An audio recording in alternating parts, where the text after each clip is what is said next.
So much for joining us this morning. We got you. appreciate it. So why are parents thank you. why are parents increasingly concerned about student mental health this school year? So the youth mental health crisis is known across the world, and I think parents continually hear there's a youth mental health crisis, but what they're not hearing is that their schools where they send their children have the tools, tips, and resources to help deal with the situation. So part of the increase is not that there's a crisis, it's that we're not doing enough to combat the crisis. Okay, tell us about the Notice, Talk, Act at School program. So the nice thing about the Notice, Talk, Act at School program, we consider it to be the stop, drop, and roll of mental health. And all of us remember stop, drop, and roll. Didn't make us first responders, but we were better equipped to protect ourselves and others. Same thing with Notice, Talk, Act at School.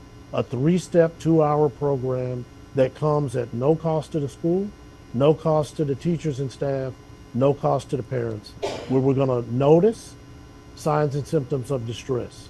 We're going to be able to have courageous conversations with our young scholars versus difficult conversations, talk. And then finally, act. What are the appropriate tools, tips, and resources to bring help to the situation if needed? Why is training staff such a critical piece of early intervention? Our APA parent company ran a poll, and it found that 85% of parents believe, because our students spend so much time in the school community, that this is the one place where we can make the most difference because they're there to learn. So on the top of the line, what they're there to do is get education, but they're also learning how to grow up and be adults. And if we don't understand that you can't have whole health without mental health at an early age, it's only going to make the problems worse the older we get. So we want to get to them early, recognizing it's okay to not be okay. But if you're not okay, it's okay to ask for help if you need it. Okay, so what can parents do if their school lacks the resources to do these kinds of things? Notice, Talk, Act at School is provided by a grant, so that we can provide this training at no cost at any K-12 school in the United States, including Utah, as well as the territories. So what you're able to do is go to apaf.org/schools, and you could either learn more about the resource or you can share it with your child's school so that they can reach out to us and say, yes, we deserve this. Yes, we own this. Yes, we want you to bring Notice, Talk, Act to our school. A little bit earlier, you mentioned that old saying, stop, drop, and roll, and obviously something like that became very ubiquitous. People know that. Is that kind of the hope here, that something like this, Notice, Talk, Act at School, will become just as ubiquitous, kind of in the vernacular?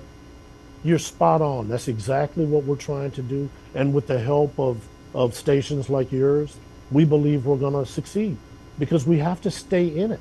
Nobody knew what stop, drop, and roll was before they went to school. Now, even though it's been years later, when people hear stop, drop, and roll, they know exactly what we're talking about. When people hear Notice, Talk, Act at School, we want them to have the same reaction. We know it won't happen overnight. We know it's going to happen.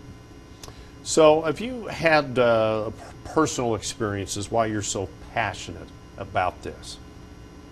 Yes, I have. So I was a youth basketball coach before and after the pandemic, and I can recall a situation. I won't get into too much detail, but one of my players was being chastised or bullied during the layup line because he had failed a pop quiz, and the other players were saying that this young player was suicidal.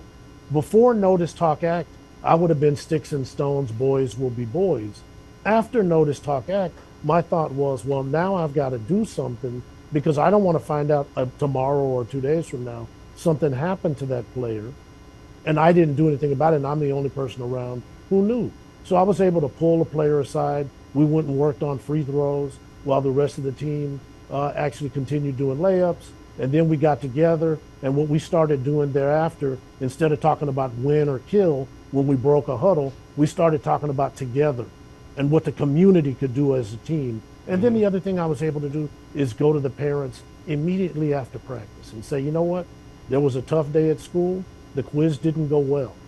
This might not be the day to come down hard on him, I'm not telling you how to parent your kid, but I had this situation and I couldn't deal with the guilty knowledge if I didn't let you know that I had actually noticed, I had actually had a talk, and that it's time for us to figure out how to act.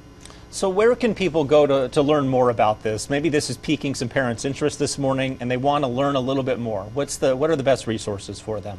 The best resource, go to apaf.org, Apple Paul, Apple Frank.org/schools with an S. And you'll see everything you need to see for today about Notice, Talk, Act at School. And you could either contact us to find out more information, or you can just send that information directly to your child's school and make sure they contact us, because the resource is there. It's only 2 hours. The poll tells us that over 4 out of 5 parents want this training in their schools. Let's act today to get a better tomorrow. Okay. Rawle Andrews, the Executive Director of the American Psychiatric Association Foundation. Thank you so much for joining us this morning. Yeah, some great information. We appreciate that. Okay, Thank take you. care. Yeah.